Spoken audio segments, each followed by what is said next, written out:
Olá, queridos ouvintes, eu sou Adna e estamos mais uma vez aqui para continuarmos a nossa conversa sobre as famosas séries coreanas conhecidas por doramas.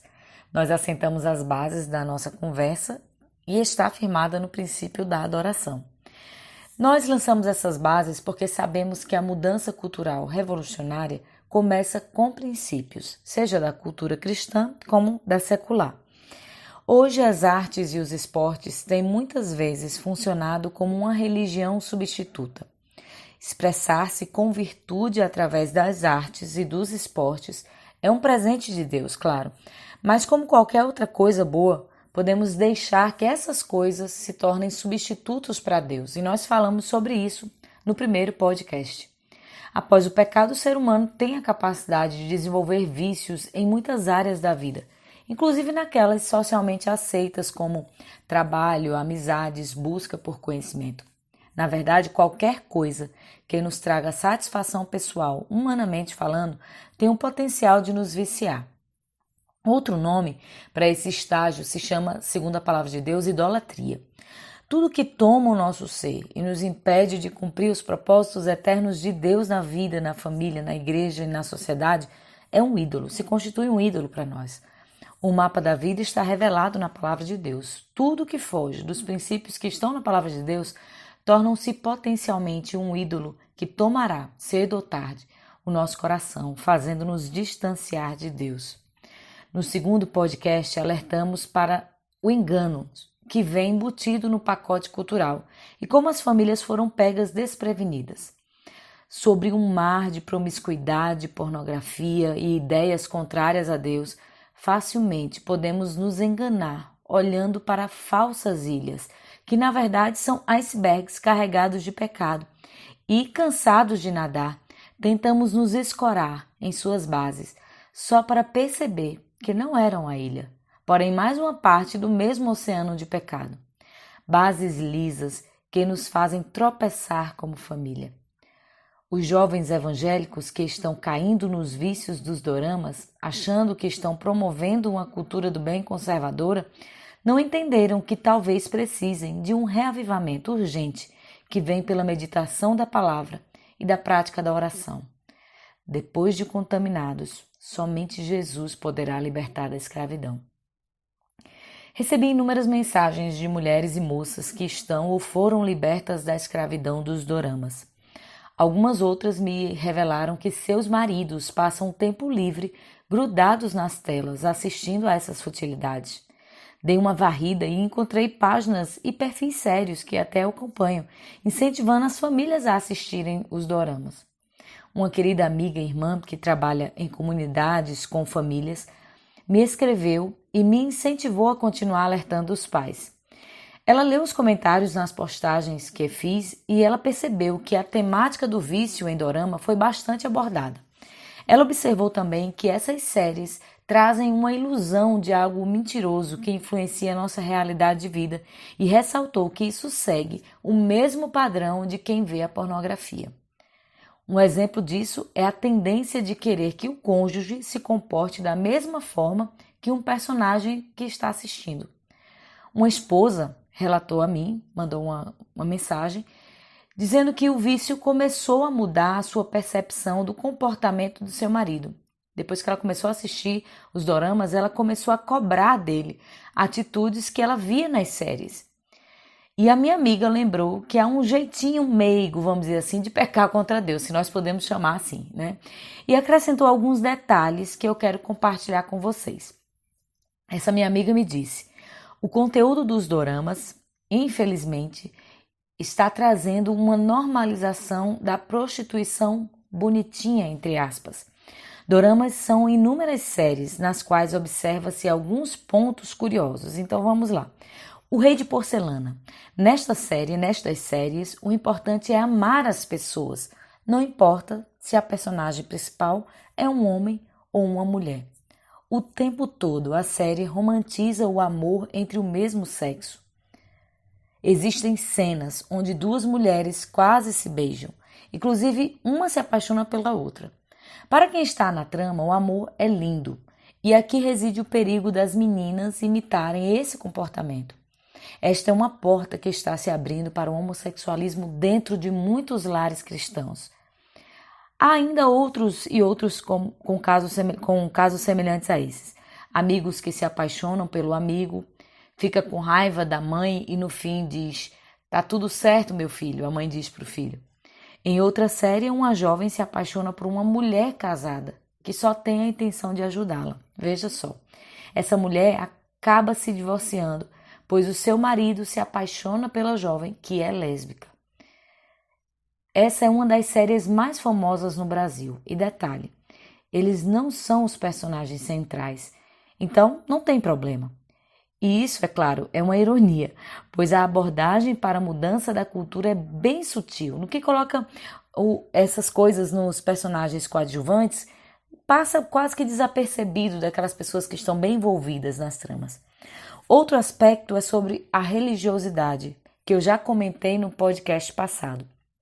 Os cristãos são citados nas séries, não em todas, mas em todos os personagens que se dizem cristãos é mostrado dois perfis.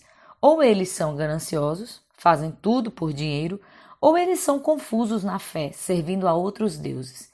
É notória a zombaria contra os cristãos.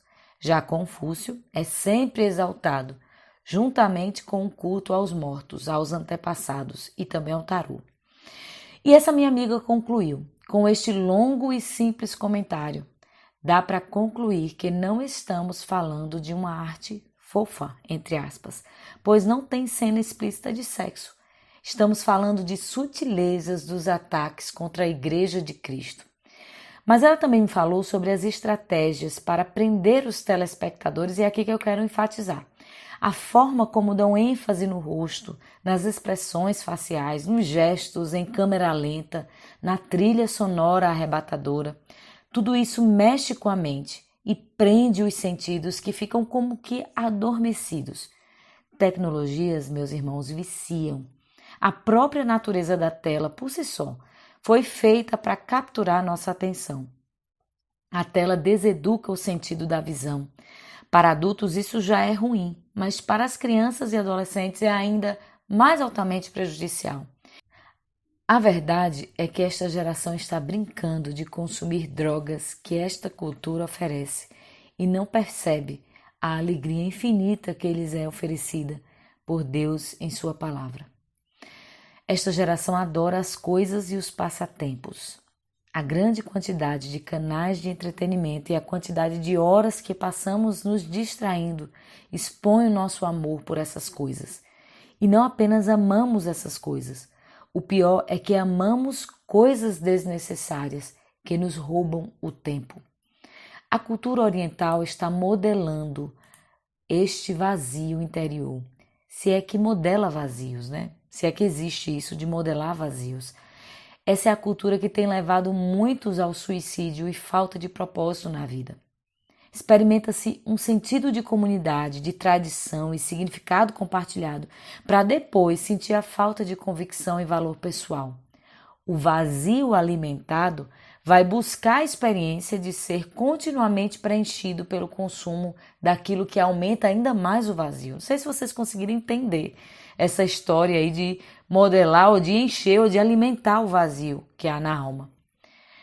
Então vamos ao perigo do vício, né? O certo é que não há uma produção humana que seja neutra. Todas elas podem moldar nossas vidas e comportamento de formas bastante prejudiciais. O controle social hoje é feito por meio do vício. Esse é um controle muito sutil e está atingindo as famílias cristãs em muitas áreas da vida. O principal canal para essa manipulação são as telas. Meninos e meninas escravos dos jogos, da pornografia, da sensualidade, de histórias fantasiosas de amor, são presas fáceis do sistema. Eles perpetuam aquele status quo que nem mesmo eles estão percebendo que são escravos. A nova fórmula, que não é nem tão nova assim, de controle estatal, fundamenta-se no princípio: incite a paixão, controle o homem. Dessa forma. E assim esta geração está enterrando suas mais altas capacidades cognitivas, assistindo essas séries sem valor. O apelo à satisfação dos desejos que opera neste sistema mundano nada mais é do que a forma de ter o controle das famílias e das pessoas. Estamos numa guerra cultural pelo coração dos nossos filhos e eu já falei aqui. Os remédios, eles mesmos criaram para prolongar ainda mais o vício enquanto enganam com falsos métodos de recuperação. A filosofia, as ciências políticas e a psicologia ensinadas nas universidades dizem ter como meta a transformação da realidade social. Mas após mais de 50 anos de prática dessas ciências, nada mudou. Pelo contrário, aumentou ainda mais o número de doentes sociais. Pelo que eu percebi, essas séries coreanas têm um poder de envolver adolescentes e adultos de tal modo que o pensamento é levado cativo. Como cristãos libertos, sabemos que o entendimento não pode ser escravo da cultura. É um tremendo sinal amarelo para os pais. Não há lugar algum na Bíblia que proíba o crente de assistir às séries. E é por isso mesmo que, por não estar na categoria de pecado, isso pode sutilmente nos roubar a liberdade em Cristo, levando-nos à dominação dos nossos sentidos, que devem estar sujeitos somente a Deus. E eu quero contar uma pequena experiência que aconteceu comigo. Em um determinado tempo, há um tempo atrás, nós começamos a assistir uma série que foi indicada por famílias, como estas que estão sendo indicadas agora, uma série muito antiga e de época, né, com as famílias bem ajustadas. E essa série contava a história de uma moça e um rapaz que começavam a se relacionar de uma forma muito respeitosa. E nós começamos a assistir aquela série, já que não tinha nada interessante para assistir, achamos que aquilo seria bom para nós como família e começamos a assistir aquela série. E a série era muito envolvente. E o que aconteceu? Eu comecei a gostar muito da trama. Comecei a assistir aquilo e terminava uma série e a gente já queria emendar na outra. E eu sei que nessa história teve uma vez que a gente assistiu 3 episódios seguidos. E eu comecei a perceber que aquilo estava nos prendendo demais, me prendendo. E eu percebi que eu estava me tornando cativa daquilo ali, escrava daquilo. E naquele mesmo instante, meu coração, meu espírito, relutou dentro de mim. E o Espírito Santo falou comigo claramente que aquilo não estava certo. Aquilo não era da vontade de Deus. Se estava roubando a minha atenção, roubando os meus momentos em família, meus momentos devocionais com Deus. Havia alguma coisa errada, apesar de não estar na categoria de pecado. E então eu orei e pedi a Deus, Deus, arranca isso de mim. Se isso não é da tua vontade, tira isso do meu coração. E num determinado momento, nós fomos para um culto e aquele culto foi muito abençoado. E o pastor que estava pregando começou a orar pelas famílias e orou e disse, você que está orando, e pediu para o Senhor que tirasse do seu coração esse desejo de estar assistindo determinada série. O Senhor vai tirar esse desejo do seu coração. E eu estava naquele momento e eu chorei muito. E eu disse, Senhor, eu quero que tu tire isso do meu coração. E depois daquele culto, eu saí dali liberta de verdade daquilo. E desde lá, nós não voltamos como família a assistir aquela série. Eu sei que ela continuou e nós não vimos o resultado final. E eu me senti tão leve, tão forte depois que a gente conseguiu romper com isso. E vejam, essa série, apesar de não ter um conteúdo pernicioso, estava me roubando o pensamento e os afetos. Vejam, eu, uma mulher casada, há uns 14 anos na época, mãe de 3 filhos, sendo que uma já era adolescente, experiente em muitas tarefas da igreja, quase que fui enlaçada. Agora, imagina um adolescente, sem os freios da experiência e da maturidade, deixar-se solto neste desejo insaciável por concluir enredos de amor cativantes. Mentes jovens precisam de mentes maduras para pôr freios. Nós precisamos estar ali ao lado, controlando as coisas, ensinando, mostrando, alertando dos perigos de estarmos envolvidos nessas histórias de amor. Um dos nossos papéis como pais de filhos que estão sob a nossa liderança é zelar pelo que entra e sai de suas mentes. Não temos o controle dos pensamentos deles, mas temos o controle do que entra e sai de dentro da nossa casa. Se algo vicia e impede o crescimento espiritual numa fase única para se ensinar bons hábitos, nós não deveríamos permitir que se abrigasse no nosso lar. Não são apenas os princípios cristãos que nos orientam nessa verdade, mas estudos também da neurociência apontam para esta mesma conclusão. E eu quero citar alguns aqui. Por mais educada e obediente que seja uma criança em sua infância, a adolescência pode mudar radicalmente a sua mente. Essa fase requer uma sábia liderança dos pais. Eles não têm freios internos ainda, ao mesmo tempo que não desejam mais as interferências dos pais em seus hábitos de vida. Mas vamos saber como esse entretenimento afeta o cérebro desses adolescentes, especialmente das meninas. Eu fiz uma pesquisa e achei que o entretenimento teatral, incluindo assistir séries em telas, contribui para a diminuição do senso crítico e o aumento dos impulsos ligados às emoções. Você sabia disso? Os doramas foram projetados por meio de fingimento ou encenações artificiais para estimular as reações emocionais ao mesmo tempo que desengaja o raciocínio crítico. A programação teatral tem como efeito primário disparar o sistema límbico ligado às emoções e ao mesmo tempo diminuir a atividade do córtex pré-frontal, a área que é ligada à razão. O entretenimento teatral é projetado para obter uma resposta emocional do público, e quanto mais poderosa for a reação emocional, melhor será o programa. Esses programas querem fazer você rir, chorar ou ficar com medo, excitado, zangado, irritado ou frustrado, ao mesmo tempo que desliga seu pensamento crítico. Pense nisso por um momento. Quando dizemos, é uma série bobinha, me faz relaxar, não é para pensar sobre isso, não levamos as coisas tão a sério assim, como eu já ouvi por diversas vezes. Em outras palavras, sugerimos que não deveríamos pensar nisso, não deveríamos raciocinar, mas suspender a lógica por aquele momento. Em outras palavras, para aproveitar o programa, precisamos desligar o raciocínio e então permitir que o sistema límbico funcione desgovernado e experimente a montanha-russa de emoções para o qual a série foi projetada para provocar. As programações teatrais têm um impacto semelhante na maioria dos cérebros humanos, mas os cérebros em processo de maturação são particularmente vulneráveis devido à modificação maciça do circuito neural. Estudos têm demonstrado que quanto mais entretenimento teatral assistem, maiores as taxas de violência, comportamento impulsivo, atuação sexual precoce e aumento da ansiedade e problemas de humor. Infelizmente, muitos pais, a grande mídia e até mesmo grupos da igreja concluíram erroneamente que esse problema é totalmente direcionado ao conteúdo. O velho ditado, entra lixo, sai lixo, tem sido usado por muitos pregadores bem intencionados para desencorajar o conteúdo ruim que aparece nas telas. E embora seja absolutamente apropriado evitar o conteúdo ruim, o problema com o entretenimento teatral não é principalmente direcionado ao conteúdo. A questão é de desenvolvimento da mente também. Em outras palavras, assistir a entretenimento teatral com ênfase exagerada nas emoções acaba prejudicando o cérebro em desenvolvimento. E eu tenho certeza de que nós, pais e mães, não queremos isso para os nossos filhos.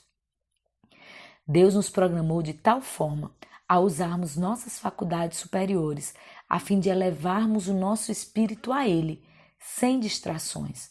Uma mente embotada enfraquece o espírito, prejudicando nossa capacidade de adoração. Aquilo que falei no primeiro podcast.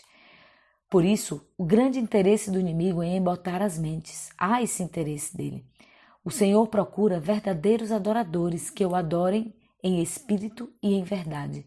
São estes os adoradores que o Pai procura. Você encontra essa história em João, capítulo 4, versículo 23. Elevar a mente ao Senhor exige liberdade interior. Um escravo do pecado não pode adorar a Deus em espírito e em verdade. Veja o que o salmista disse no Salmo 66. A Ele, ao Senhor, clamei com a boca, com a língua o exaltei. Isso é adoração. Ele continua, se no meu coração contemplar a vaidade, em outras versões diz, se eu acalentasse o pecado no meu coração, ou se tivesse guardado maus pensamentos no coração, o Senhor não me teria ouvido. E continua, entretanto, Deus tem me ouvido e me atendido à voz da oração. Bendito seja Deus, que não me rejeita a oração, nem aparta de mim a sua graça. Vejam, o pecado no coração atrapalha a adoração. A distração tem sido o demônio do nosso tempo, usando as palavras de Wolfgang Smith, um matemático, físico e filósofo. Ele disse que a distração crônica existe quando o homem se alimenta passivamente de estímulos externos e faz disso a própria razão da sua existência. Você passa muito tempo assistindo algo, aquilo ali passa a ser a razão da sua existência.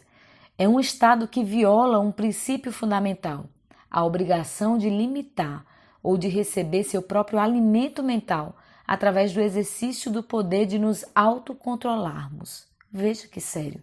A distração, depois de certo tempo, leva a uma dissipação das energias mentais e a uma redução correspondente dos níveis de concentração, de tal forma que o processo em si mesmo cria a insensibilidade.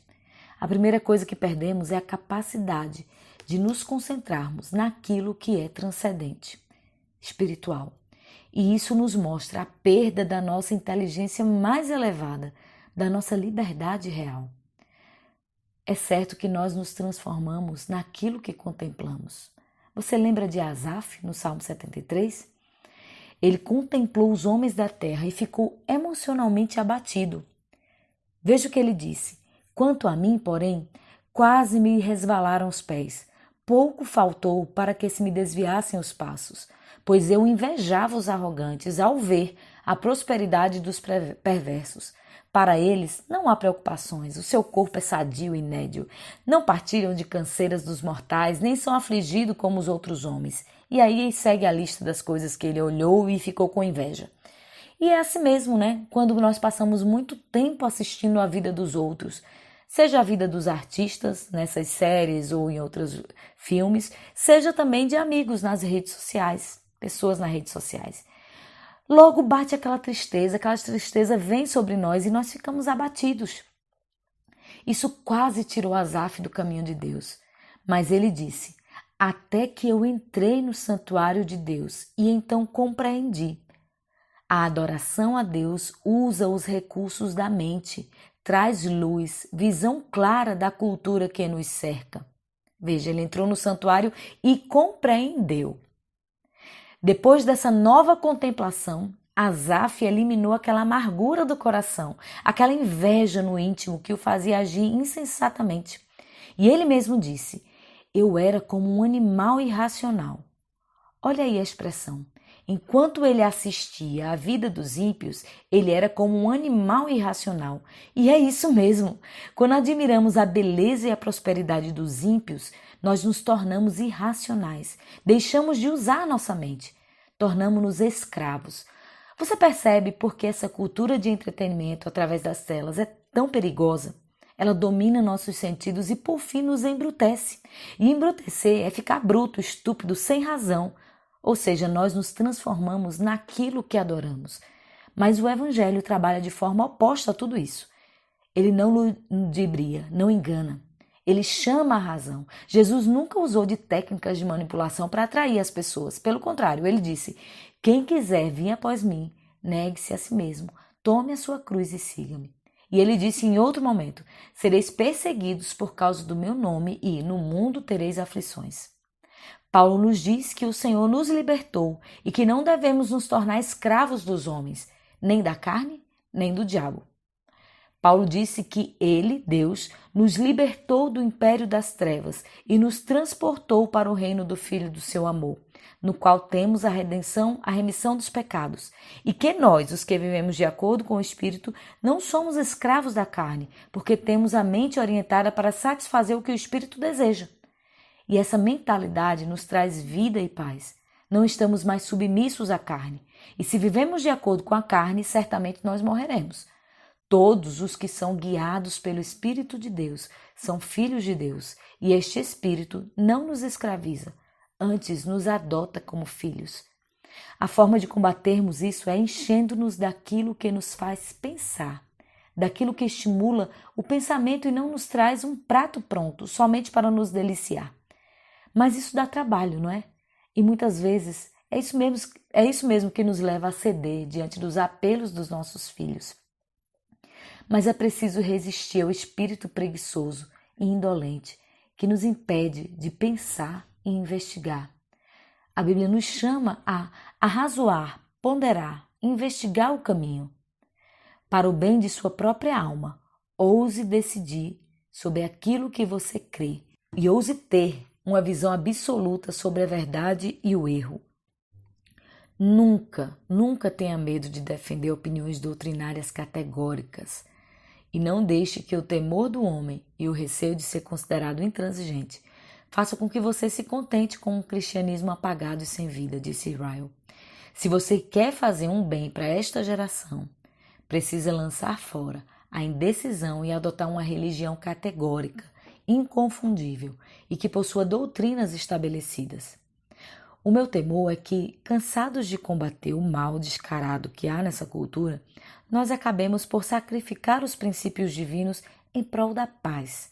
Cansados de dizer não para tantas coisas do mundo, nós cedamos diante do conformismo que há neste mundo.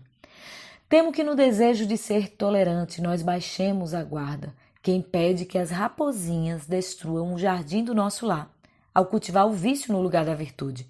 Em Cantares 2:15 nós lemos: apanhai-nos as raposas, as raposinhas, que fazem mal às vinhas, porque as nossas vinhas estão em flor. A raposa, todos conhecem, é um animal pequeno, mas faz um estrago terrível na vinha. O capítulo 2 de Cantares trata do relacionamento do noivo, que é uma figura de Jesus, com a noiva, que representa a igreja. As raposinhas podem atrapalhar essa relação. E é isso mesmo que o diabo quer fazer. Quer nos separar da comunhão com Cristo. Animais ardilosos na Bíblia simbolizam pequenos pecados ou embaraços e podem colocar abaixo toda a frutificação que precisamos ter no espírito. Doramas são bobagem, algo para desopilar a mente, dizem. E nos esquecemos de que foi uma conversa informal, boba, que Eva caiu em pecado lá no Éden. Os piores vícios começam com uma simples experimentação despretensiosa, escreveu a minha querida irmã Judite no livro Mulher Feita para Frutificar. E eu indico para todos vocês que me ouvem, o livro da irmã Judite, Mulher Feita para Frutificar, da editora Bereia. Ela disse nesse livro o seguinte, que nós não devemos subestimar os impulsos carnais pecaminosos, pois se nos deixarmos dominar por eles, podemos ser levados a um caminho sem volta. Com o pecado não se brinca. E como disse o Senhor a Caim, o pecado jaz à tua porta, e sobre ti será o seu desejo, mas sobre ele deves dominar. Gênesis 4:7. Está em nossas mãos o dever de dominar nossas tendências carnais. Por isso, precisamos de constante vigilância. Jesus foi quem nos alertou, quem alertou os discípulos. Vigiai e orai para que não entreis em tentação. Na verdade, o espírito está pronto, mas a carne é fraca. Mateus 26:41. Temos que estar atentos aos movimentos da nossa natureza. Quando deixamos de nos alimentar de Deus, passamos a nos alimentar do mundo. Você é o que você come. Não é isso que a gente escuta falar? Essa conhecida frase sobre alimentação também é válida para nós, no sentido espiritual.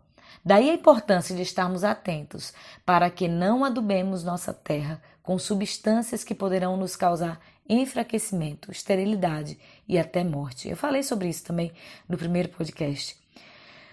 Pode ser que aquilo que você, mãe ou pai ou jovem que me escuta, libera sob pretexto de não ser tão radical assim, que um pouco de produção cultural faz bem para entender o mundo, pois afinal o mundo é um mundo de Deus e essas coisas que você tenta justificar nada mais são do que racionalizações para aliviar a consciência do possível erro que pode cometer ao entregar seus filhos às telas.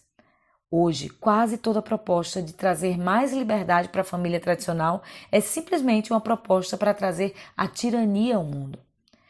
Há necessidade de um combate diário e de uma luta permanente em oração.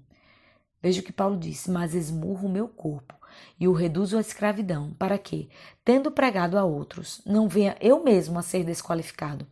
Aí ele continua, mas vejo nos meus membros outra lei que, guerreando contra a lei da minha mente, me faz prisioneiro da lei do pecado que está nos meus membros. Esse combate cristão não é uma questão insignificante. Nós estamos num combate diário. Não há descanso pai e mãe e jovem que me escuta. Eu li outra vez que devemos ser pais de guerra. Se seu filho tiver que ser santo, ele terá que combater. Combater contra o mal sutil desta cultura que trabalha contra Cristo.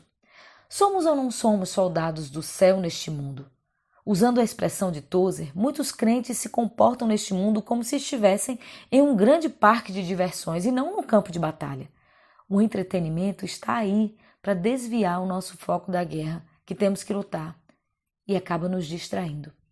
O salmista orou no Salmo 119 e verso 37. Desvia os meus olhos das coisas inúteis, faz-me viver nos caminhos que traçaste. Deixamos os caminhos do Senhor quando colocamos os nossos olhos naquilo que é puro passatempo mundano. Veja que ele orou, desvia os meus olhos das coisas inúteis. Desde o dia em que nos convertemos até o último dia da nossa vida, nós estaremos permanentemente num combate. Sentados em seus sofás ou camas, muitos vivem numa tranquilidade religiosa e falsa segurança pessoal. Isso não vai afetar a minha vida. Mas será? Por que então Jesus ordenou vigiai e orai? O espírito pode estar pronto, mas a carne é fraca. Por que será? As escrituras dizem, combate o bom combate, toma posse da vida eterna para o qual também foste chamado. Paulo disse, participa dos meus sofrimentos como um bom soldado de Cristo Jesus. Revesti-vos de toda a armadura de Deus para poderdes ficar firmes contra as ciladas do diabo, porque a nossa luta não é contra a carne e o sangue, e sim contra os principados e potestades, contra os dominadores deste mundo tenebroso, contra as forças espirituais do mal nas regiões celestes. Portanto, tomai toda a armadura de Deus para que possais resistir no dia mau, e depois de terdes vencido tudo, permanecer inabaláveis. E ainda outro texto diz, esforçai-vos para entrar pela porta estreita, pois eu vos digo que muitos procurarão entrar e não poderão. Trabalhai, não pela comida que perece, mas pela que subsiste para a vida eterna, a qual o Filho do Homem vos dará. E depois diz, não penseis que vim trazer paz à terra, não vim trazer paz, mas espada. E continua, agora, porém, quem tem bolsa, tome-a, como também um alforje. E quem não tem espada, venda a sua capa e compre uma. Sede vigilantes, permanecei firmes na fé, portai-vos varonilmente, fortalecei-vos. Este é o dever de que te carrego, ó filho Timóteo, Paulo disse, segundo as profecias de que antecipadamente foste objeto. Combate, firmado nelas, o bom combate, mantendo fé e boa consciência. Todos são textos da palavra de Deus. Ryle disse no livro Santidade, sem a qual ninguém verá o Senhor, não há promessas nas cartas do Senhor Jesus Cristo às 7 igrejas, exceto para aqueles que venceram. Onde houver a graça, ali haverá um conflito espiritual. O crente é um soldado. Não há santidade sem luta. As almas salvas sempre serão aquelas que combateram um árduo combate, ele disse. Aqui não é lugar de repouso, meus irmãos. Miqueias diz no capítulo 2, versículo 20, erguei-vos e ide, pois aqui não é lugar de repouso. Está contaminado por causa da impureza e da impiedade que traz grande destruição sem que haja remédio. Esta terra está destinada à destruição por causa do pecado. Por que fortalecer os laços com aquilo que nos rouba o que é eterno? Matthew Henry disse, há corrupção no mundo pela luxúria e devemos manter distância dele. Não é aqui o nosso descanso. Foi projetado para a nossa passagem somente este mundo, mas não para a nossa porção.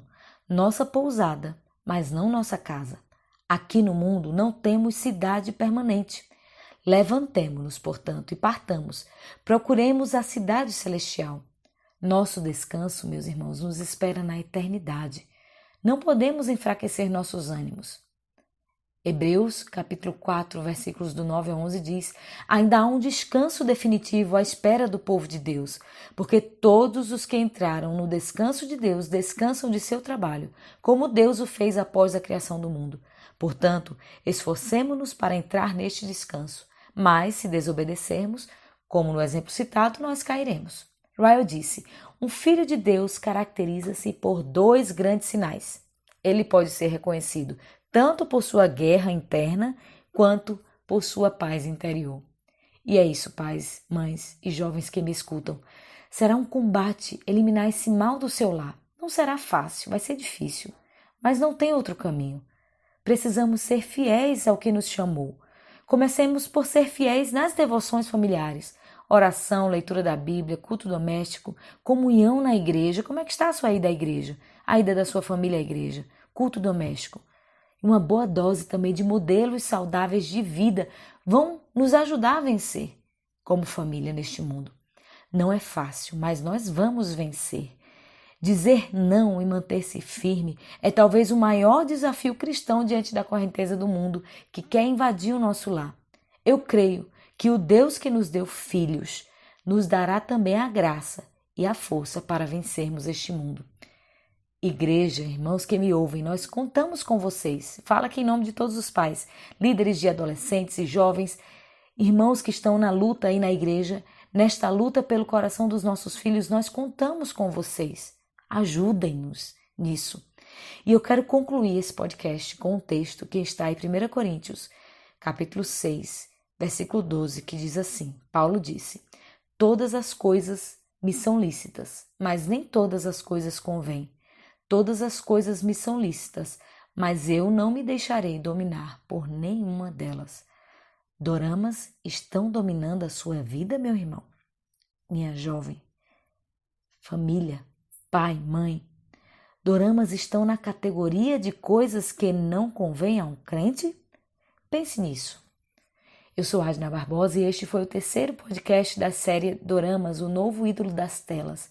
Acesse nossas redes sociais pelo Facebook, Instagram, YouTube e os nossos podcasts em todas as plataformas de streaming. Compartilhe com seu amigo também. Vamos divulgar a verdade em todos os cantos deste mundo e deixe a sua sugestão também para temas aqui. Muito obrigada por me fazer companhia neste momento e que o Senhor te abençoe.